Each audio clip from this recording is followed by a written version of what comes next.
Hi everybody, welcome. I'll talk about ACT, I mean Acceptance and Commitment Therapy. I'll call it as ACT in Turkish, ACT. It stands for Acceptance and Commitment Therapy. And what kind of a classification system can it bring about? I'll try to explain this. The overview of my presentation is that why it's important to focus on the process rather than the diagnosis, and I'll talk about the functional contextuality and also psychological strengths model, the psychopathology model, and what ACT can recommend. Why is it important to focus on process rather than diagnosis? I'd like to start off with the case. 35-year-old female patient. She washes her hair, cleans, and takes baths for hours. Not happy, unhappy, insomnia, nervousness, agitation, and she's affected by the sound and the noise of the children, and she does not want her husband to touch her, and she thinks that something bad will happen to her daughter. There's the feeling of guilt and suicidal thoughts. So when we consider this, I don't know how many diagnoses you can think of. While I was preparing this presentation, when I saw the client, I didn't think what could be the diagnosis. However, when I look at this like this to the list, I can come out with many diagnoses. Through this case, I'll refer back to this case many times and repeatedly. I'll give you information that this client, she has an incest history, childhood trauma, a young age marriage, and her complaints started after she gave birth to her daughter. Ahmet Hüseyin Merve, they presented their presentations. Why we need such a thing, as we have seen in comorbidity is a huge problem, and as Ahmet pointed out, we use the same drugs for different diagnoses. Why then is the diagnosis different, or what is the reason of that? When we give the psychotherapy, will we give this psychotherapy to the diagnosis or the patient? And there's a stigma, the stigma problem. Why? And why are we treating? In this classification systems, the symptoms get together and cause a diagnosis. We're just treating the patients for decreasing the symptoms. Why people refer to us just to get rid of their symptoms. So the treatment process for the treatment processes, the diagnosis, do not have much to say. I'll talk about the functional contextuality. This is the scientific philosophy of ACT. If we think ACT as a tree, this functional contextuality and behavioralism is the root, and RFT is the body of the tree, and ACT, within this scientific philosophy, it is the clinical product of this behavioral and functional contextuality philosophy. It's based on behavioralism, and it explains psychological event through behavioral criteria, because we can only objectively evaluate the behavior, and the behavior they are shaped within the context and environment, the setting. This functional contextualism, was put forward by S.C. Hayes in 1986. There are three components. The first the context is very important because of the reason why I pointed out. We examine the behaviors within the context. So the functional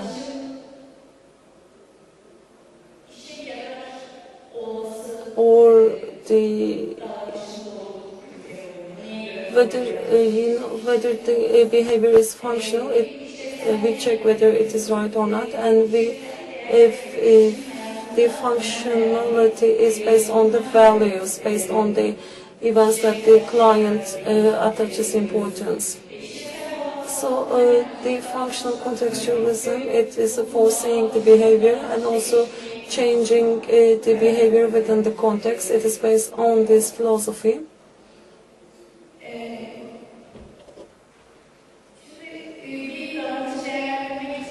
In order to evaluate a behavior and a function, the context is important.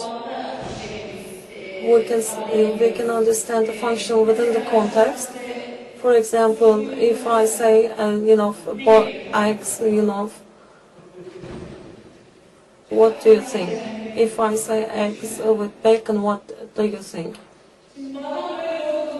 When the context is like that, it is something fearful. It has a function of creating fear. Or another example, if I just raise my hand, and you see I'm taking my hand from here to there.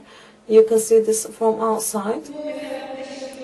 When I do this, what kind of function it might have, do you think?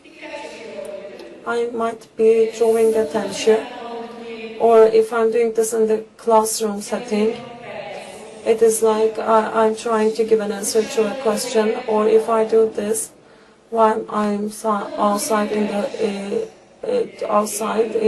I might just wave to a person that I know. The behavior, regardless of it is outside appearance, it has a different function within the context that is being examined. So the behavioral, the functional analysis of the behavior is important. This is the analysis referred to the case I pointed out. There are some pioneers. There is the behavior, and there is a result of a conclusion of this behavior, and we can see the things. There is the anxiety of I'm dirty, or when there are images, when she sees images to her old life, she is in the bed for hours, and her anxiety and thoughts decrease. So we can say that this batting for long hours is useful for the client. She wants to get rid of the anxiety, and we can see it worked, and it happens when she's together with the children. So why this functional analysis is important? Because same behaviors can present different functions. For example, as it is the case in drug addiction or drug abuse, somebody is using abusing substance for out of joy, or somebody is taking drugs or abusing substances to get rid of the problems, or to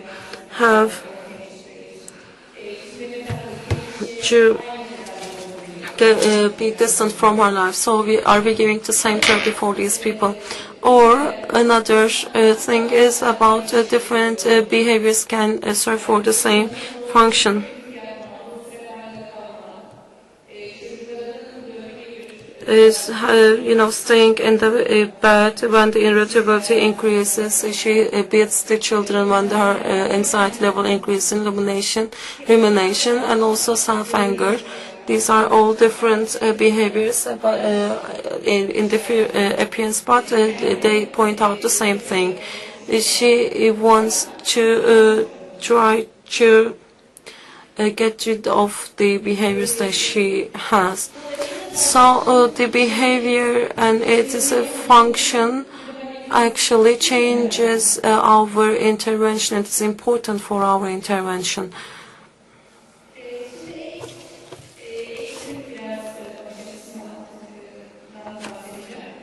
I'll talk about ACT and why it has a different philosophy. ACT sets out with the experience of pain is universal. For example, think about your coming here today. I woke up very early. This was something difficult for us. For example, Hussein, he came here kind of in rush, and he had problem with the transfer. Maybe you're married with children, or you need to make some arrangements for their needs, or some of you had challenges with getting a permission. These are all daily and very simple. So, and except for that, there are universal pains like the natural disasters, wars, or economic problems. So,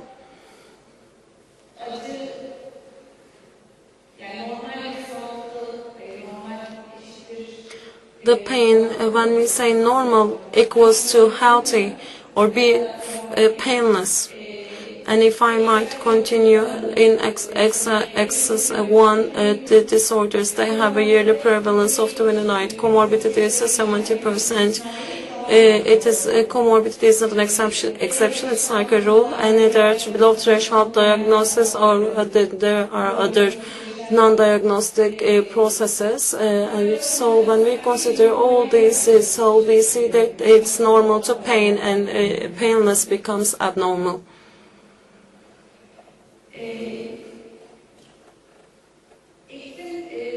ACT, the number of studies regarding ACT increasing day by day, and the level of evidence is very high.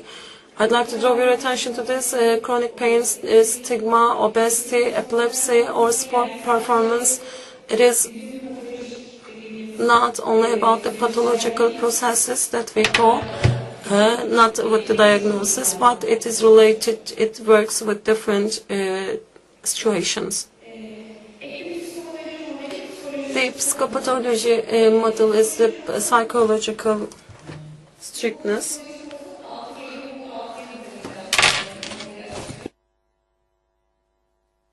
When we say psychological stiffness, I'll go into is the avoidance, the strictness to the conceptual self, and avoidance and some unwilling behaviors. And with that, it decreases, narrows down the behavioral repertoire of the person. We call it as psychological rigidness. And psychological rigidity is a transdiagnostic process.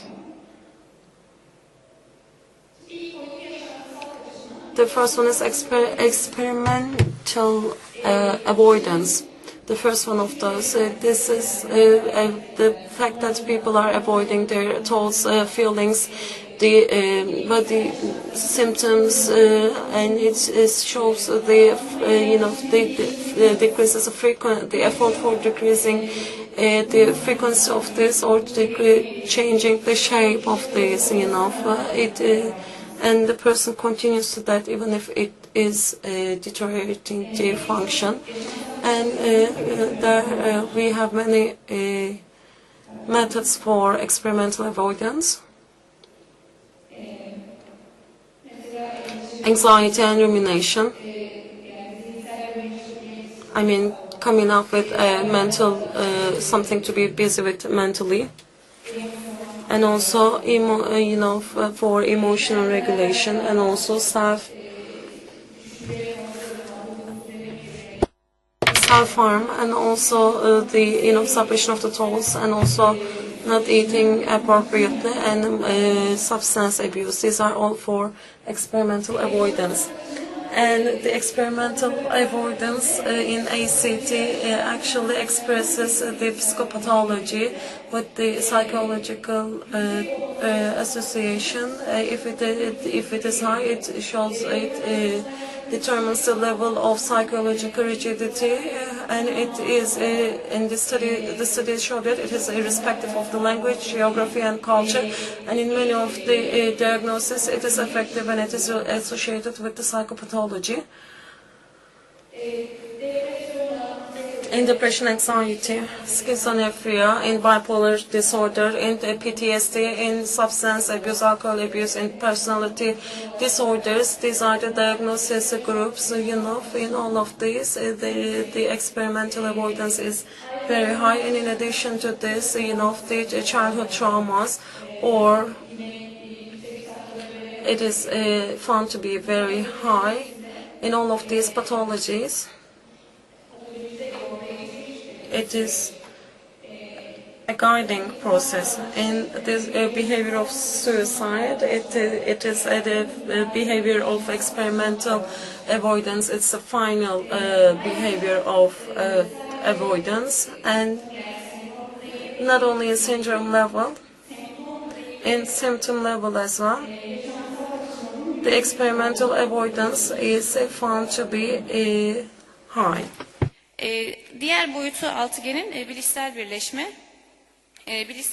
The cognitive fusion. It is the dominance of the oral content on the behavior, the ideas, the images. When there is a cognitive fusion, the person thinks that the ideas about the event is real. Therefore, the physical stimulants, the person is getting away from the physical stimulants in the external world. Therefore, the attention about the results of one's behavior is also decreasing.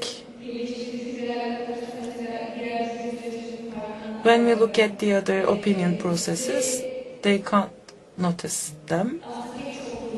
And in many situations, as if they were real reasons, we find reasons for ourselves. In my patient, for example, my memories stopped me showing affection to my husband. This was a combined approach. The memories, you know, they don't have physical body, you know, they don't keep the patient. This is a cognitive content.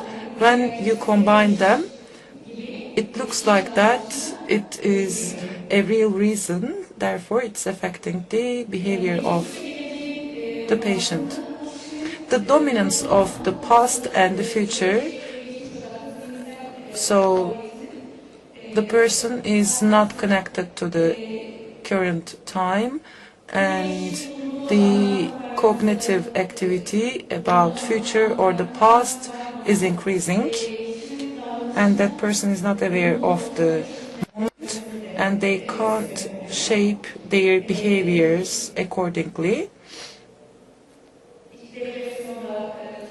In depression or the stress disorder, post-traumatic stress disorder, and the anxiety disorder, this process is being frequently observed.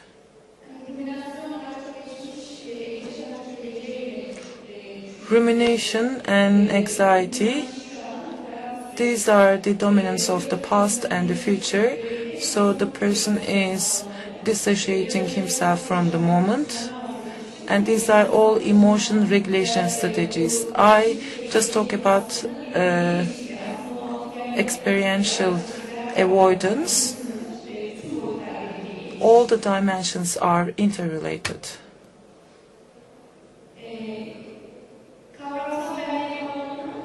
Conceptual self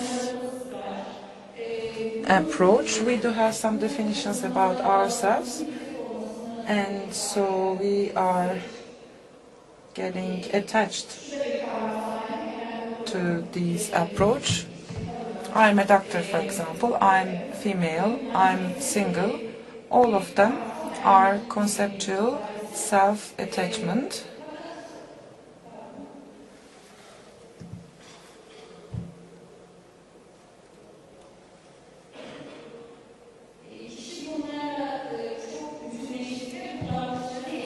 When the person is very much into these attachments, then it comes with the behavior disorders like the eating disorders or the disorders about the trauma or the chronic diseases. And sometimes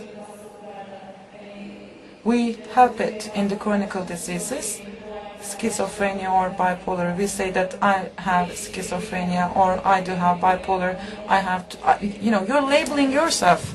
Or we might say that I'm depressive or depressed.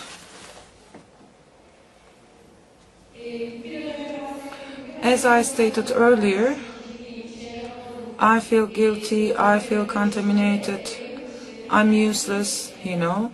They're starting to retreat themselves from the close relations. And they're also getting away from the values.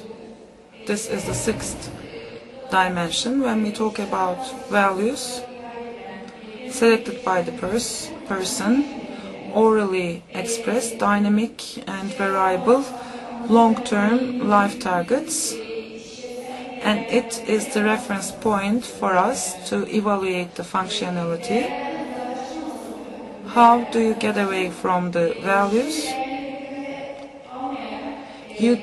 That person is not considering the values and they are looking at their targets. For example, the anxiety gives me harm and I need to get rid of that anxiety, and then he's focusing on that. Like the social relations, family relations, health, or the religion, you know, these are the value fields, areas. And the sixth dimension, last but not least, avoidance and unfunctional behaviors. In order to save himself from the internal experiences, there are some avoidance behaviors, and the behavior repertoire is getting narrow. And these are all about the negative reinforcements, and it is away from the one's actual values.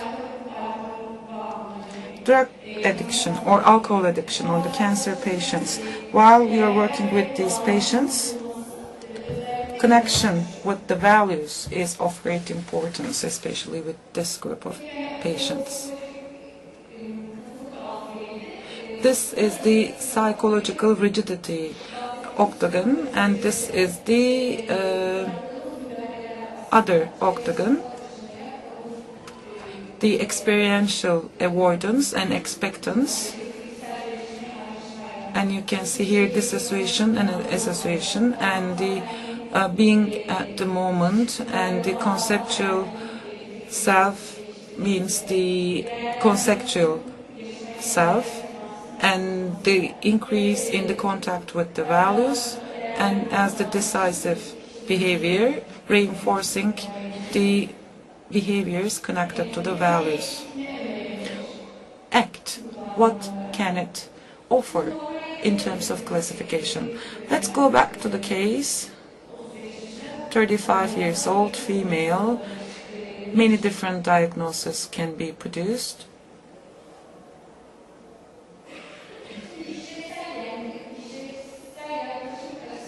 In terms of functional classification,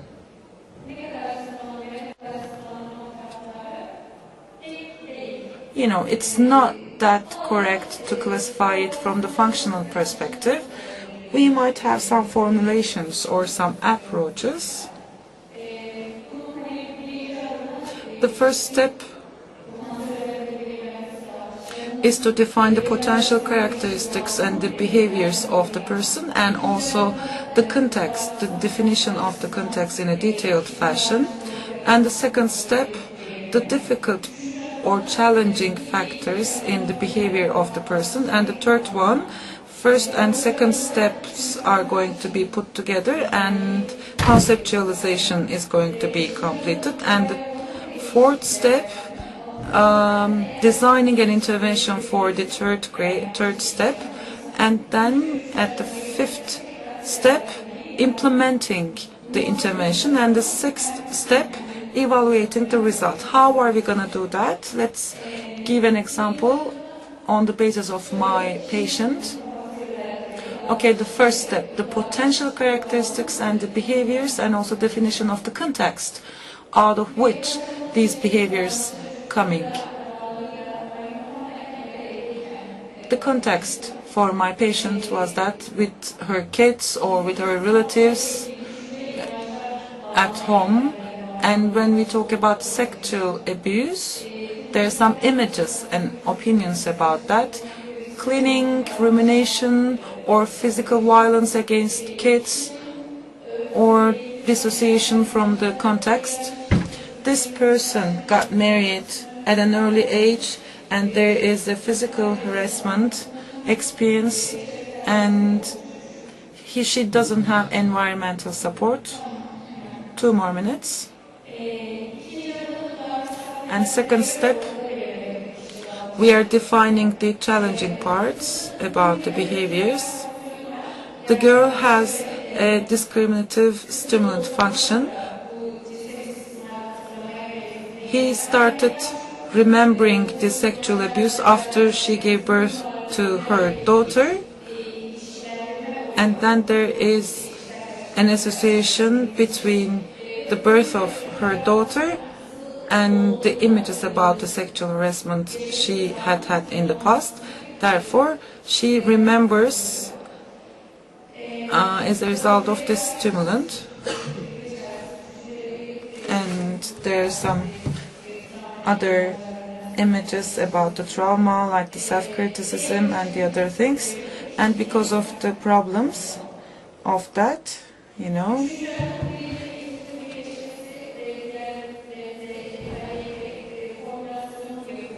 the formulation, and this is the psychological rigidity.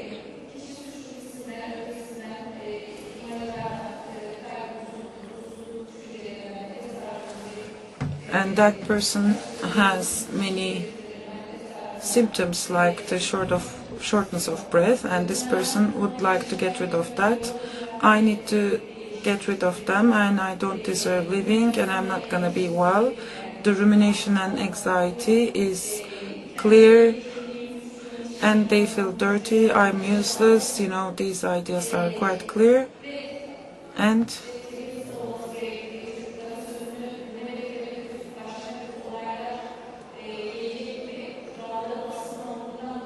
the rules are quite dominant, and she's always cleaning, and she's having bath all the time, and she's showing physical violence against her kids.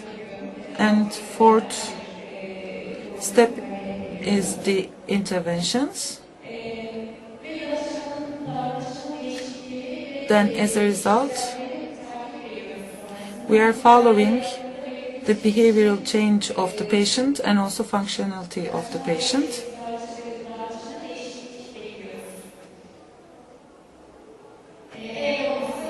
If not, you know, we are repeating the second and the third steps.